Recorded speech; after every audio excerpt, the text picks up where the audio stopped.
We're now ready to look into the issue of working capital policy. We're going to emphasize the short-term area of the balance sheet.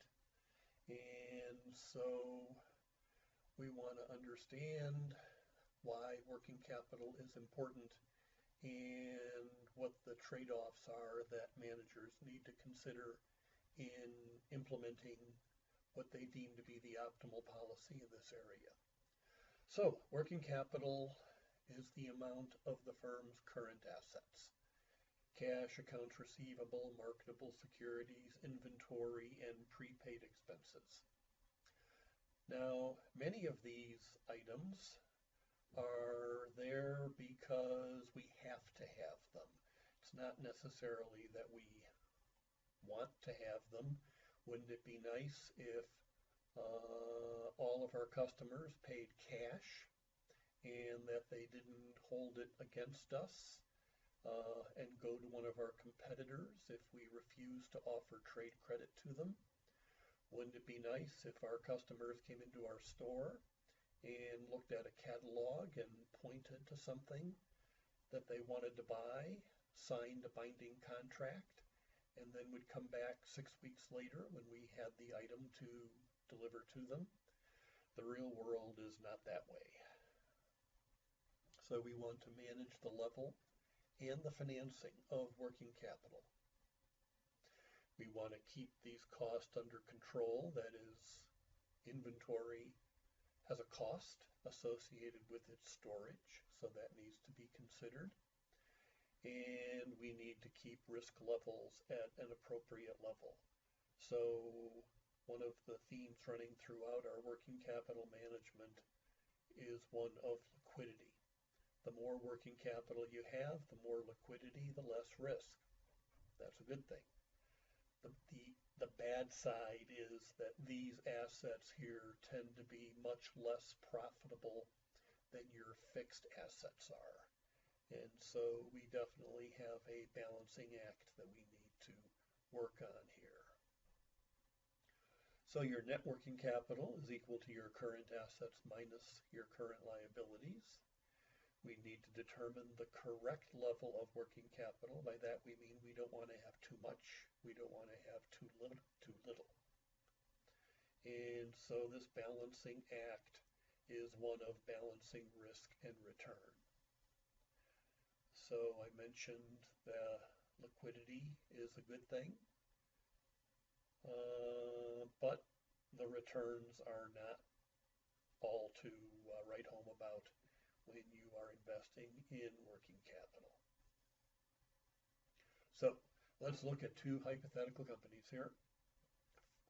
We'll start with firm 1, which has $1,000 worth of total assets, 200 of which are current assets, but it has no marketable securities. And here's how those assets are financed. And here's a kind of a mini income statement here. Here's the operating earnings. The firm has no interest income because it has no marketable securities up here. And there's the dollar amount, 90, for the net income. So the current ratio, which is a measure of the liquidity of the firm, is 2. 200 over 100. Current assets over current liabilities. The return on assets, which we're going to use as our profitability measure in this exercise, is 9%. You just take the $90 worth of net income and divide by the $1,000 worth of total assets for 9%. So we have our risk measure from the current ratio. The higher the current ratio, the less risk. And we have the return measure from our return on assets ratio. Now we're going to compare firm 1 to firm 2. The only difference between firm 1 and firm 2 is this $200 in marketable securities and the ripple effects from that. So firm 2 has $200 worth of marketable securities that firm 1 does not. And where did firm 2 get the extra $200 to pay for that? Well, you can see over here, they issued common stock in order to finance the marketable securities. What's the spillover effect on the income statement? Well, firm 2 has $8 worth of interest income that firm 1 does not have, and so the net income is $95. So you can see the details here on the $8 worth of interest earned. So what's the current ratio of firm 2 look like? Well, it's equal to 400 over 100, or 4. So you can see that firm number 2 has a current ratio twice the value of firm 1, and so it has less risk. When we go to the return on assets ratio, which measures our return, we see that we now have $95 worth of net income, but the denominator has gone all the way up to $1,200. So our return on assets has gone down from the 9% figure that we saw with firm 1 to this 7.9% figure for firm number 2. So firm number 2 has less risk, which is a good thing, but it has a lower rate of return on assets, which is a bad thing. And so how you view that depends on how you think those two things net out. There's not a clear answer here as to which firm is better, because firm 2 has one advantage over firm 1, lower risk from the higher investment in working capital, but it has the negative, which is a lower return on assets ratio. So we're now ready to look at different types of assets and how they're financed and what the implication of that is for the risk-return position of the firm. So here we have a firm with $5 million worth of fixed assets.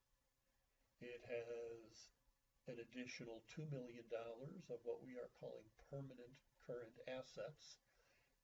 This is the minimum amount of current assets that the firm always holds.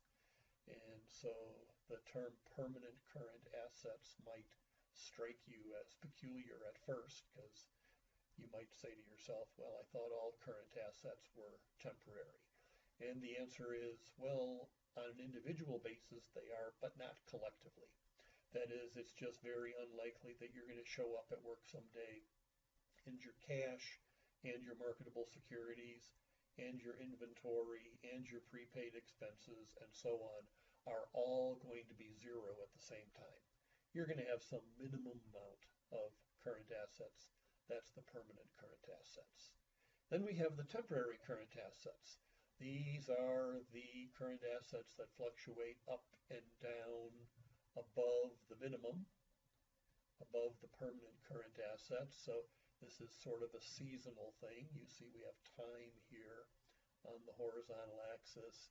So you're going to have certain times of the year when your current assets are at their low, and another point in time where your current assets are at their highest.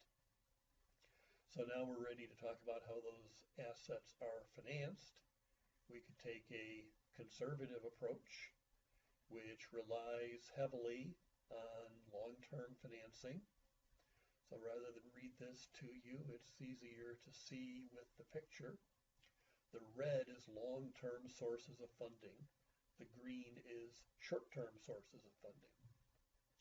So we're using lots of equity and long-term debt to finance all of our fixed assets, all of our permanent current assets, and even some of our temporary current assets. And we're using just a small amount of short-term sources of funding, such as accounts payable and notes payable, to finance this portion of the temporary current assets. So when your obligations are all due well into the future, this is a lower risk position to be in, which is why we call this the conservative approach. We can then move to a more moderate approach, also called maturity matching, where we are financing our fixed assets and our permanent current assets with long-term funds and temporary current assets with short-term funds. Again, the picture tells us more than the words do. So you can see that we are, in effect, matching the maturity of the assets with the maturity of the financing source. So your fixed assets are long-term, and the permanent portion of your current assets is also long-term. So we're using long-term funds, equity and long-term debt. We're using short-term sources of financing, short-term bank loans and trade credit from our suppliers for these current assets that move up and down over time. And we call this the matching principle because we're matching the maturity of the asset with the maturity of the financing source. Now, this part up here, this green, is related to the way banks like to do business. Banks like to make loans that are what we refer to as self-liquidating. So if you had a farmer who went to the bank and was buying fuel for the tractor and seed and fertilizer in the spring in order to get the crop into the ground, and then they plant, and then when the fall comes around they harvest their crop and sell it and get cash, and the farmer now has cash in his or her pocket to pay off the loan that came due in the fall. And so that would be a so-called self-liquidating loan from the bank.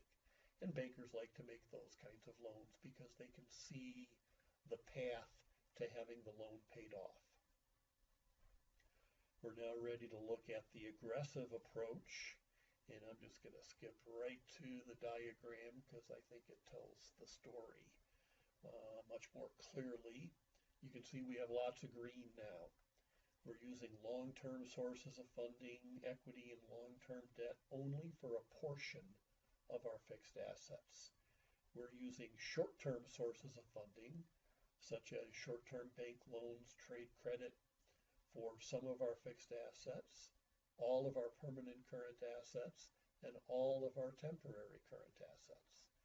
And so you might ask, why would a company pursue such a policy? Well, short-term sources of funding tend to be less costly than long-term sources of funding are.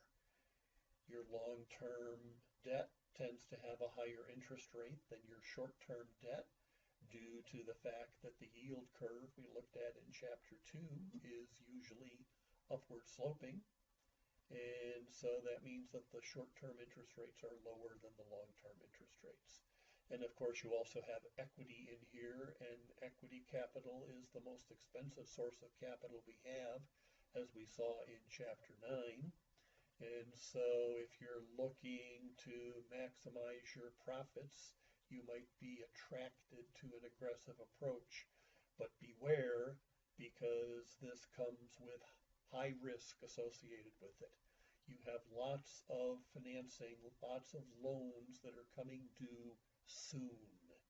And we worry a lot about the loans that are coming due soon, and we worry less about what we owe well into the future.